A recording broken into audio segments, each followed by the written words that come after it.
Hello everybody and welcome back to my channel. My name's Anthony and in today's video I'm going to talk to you about a few different things to know before going into a fashion career. Now these tips are very practical, they're things that you can apply every day and the things that you are going to use in everyday circumstances when you are in a fashion career. And it applies to different career specialisms as well. So design, buying, merchandising, covers all of that. So if you want to know about some really good tips before getting into fashion and what you need to know, then keep watching. But before we get started, don't forget to like and subscribe, it really does help my channel to grow. Especially that like button, you have no idea how much it helps promote my video and boost it within the YouTube's algorithm. Please also leave a comment, like to chat to you guys and get to know you a little bit better and build this fashion community up. Alright, okay, let's just get started. So the first tip that I want to go into is something that might seem a little bit boring and, oh, do I really need to learn that? Well, yes you do, because it is a very important skill. You need to brush up on your Microsoft Office skills. Now I know what you're thinking, Microsoft Office,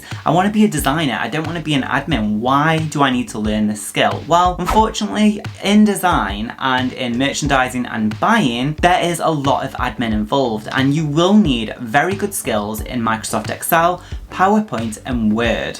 Maybe not so much Word, but definitely Excel and PowerPoint. These are crucial tools when it comes to fashion, design, buying, merchandising, all of that sort of stuff. With Excel, this is the place that you put all your costs, you do all your negotiations, you do all of your sample tracking. It's a very important thing to have and it's a really important thing to use. Obviously, if you can't afford Microsoft Office, there is the free version of Google Sheets online, which is currently what I'm using, but you can convert that into Excel. Yes, you will be chasing samples. Yes, you'll be negotiating prices.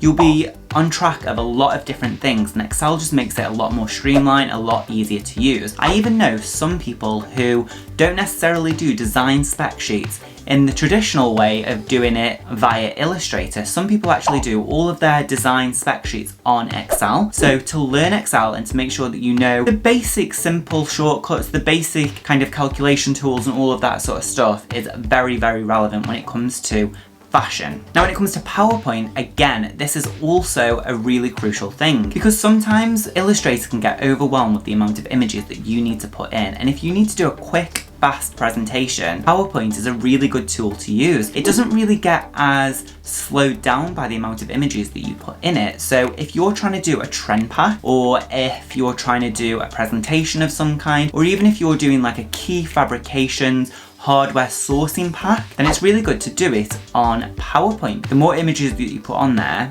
it's fine, whereas the more images you put on Illustrator sometimes can slow the program down slightly. That is kind of a bad point for Illustrator, but a really good point for PowerPoint because it doesn't slow down. Okay, so the next thing to work on is trend and research habits. Within design, within buying, and even merchandising, you will have to do a lot of research. It's not all just things that are pulled out of your brain and you put them on paper and then it's a design. There's a lot of research that goes into being a designer or merchandiser or buyer because you need to know the market, you need to know what is going on, and you need to know what the current trends are and what the current hot things are and all of this sort of stuff. What are the best prints? What are the best fabrics? What are the best silhouettes and all of that sort of stuff? You need to know all of that information and you're only going to get that information from good trend research. So that is a skill that I definitely would say that you need to brush up on and you need to make it habit. If you don't like doing research and you don't like looking at clothing and you don't really like doing all of that sort of stuff, then why are you in fashion? In all honesty, you need to be able to love clothing, you need to love looking at it, you need to be able to fall in love with the process and finding new trends and figuring out what is the next big thing, because there's a lot of documentation that goes in with being in fashion, such as new in reports, store reports, trend reports, key item and shape reports. There's so many different things that you have to do to present to directors, managers, CEOs, all of this sort of stuff to make sure that you can present the right information and make sure that you're hitting targets and make sure that you're hitting that key trend and making sure that you're selling out. Because at the end of the day, the whole point of working in fashion is to make sure that you are selling clothes a lot. And without that kind of research, it's going to be really difficult to hit the nail on the head of what is the newest thing, what is the best sellers and all of that sort of stuff. So brushing on your trend research skills is vital. Now there's a few ways that you can do it and more natural ways of doing it as well. Like every season, just make sure you're looking at the catwalks. That's the first step. Easy, right? Then also find brands that really inspire you and just constantly go back to them and say, oh, what are their new shapes? Oh, what is this? What's that? What they're doing well at? What are they not doing well at? And just kind of analyze them like that. Also find some really good websites for mood boards as well, because when you're doing mood boards, you need really good mood imagery to set the scene and make sure that people understand where you're coming from with what you want to do. So a couple of websites would be really good for mood inspiration. Look at the high street stores, look at the online retailers, make sure you've got a really good grasp of what's going on in the market. And it'll only take a few hours a week just to have a quick look and just see what's going on. Okay, so this next tip is crucial, and I know I've mentioned it in quite a few videos, but you need to make sure that you know how to use Illustrator, Photoshop, and Clo 3D. Now Clo 3D is a relatively new program. It's a very 3D based design program. I myself am trying to learn it at the moment and it is difficult, I am not going to lie, and I'm going to come out with a series in the future about how I've learned and where I am at the moment. But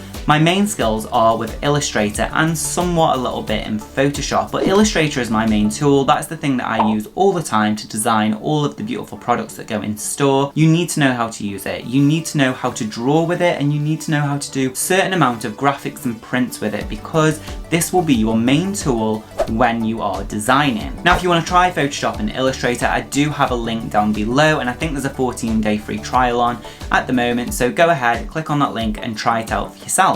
But yes, Photoshop, Illustrator and Clo 3D are essential. I do feel like Clo 3D is going to be a very big program going forward. A lot of people have already started to use it. There's a lot more jobs out there for Clo 3D designers, so it's definitely worth investing some time and really going to look at Clo 3D and learning how to use it. Also, if you really like patterns, sewing, building new shapes, Clo 3D is great because you do all of that on a virtual platform, so it's actually really good if you like that sort of stuff. Okay, and my last tip, you need to work on your communication skills. Communication is such a vital skill within the fashion industry. The majority of your time will be spent doing admin. I've already discussed that, but that admin comes in forms of emails, phone calls and different kind of communications via WhatsApp and all of that sort of stuff. There's a lot of detail that goes into design and buying and merchandising, and you'll be constantly communicating with your suppliers on a daily basis to get the best price, to get the best product, to get the best times, get the best samples and protos and all of that sort of stuff. You'll be in constant communication. Don't get me wrong, I am not the best writer in the world. I'm actually dyslexic.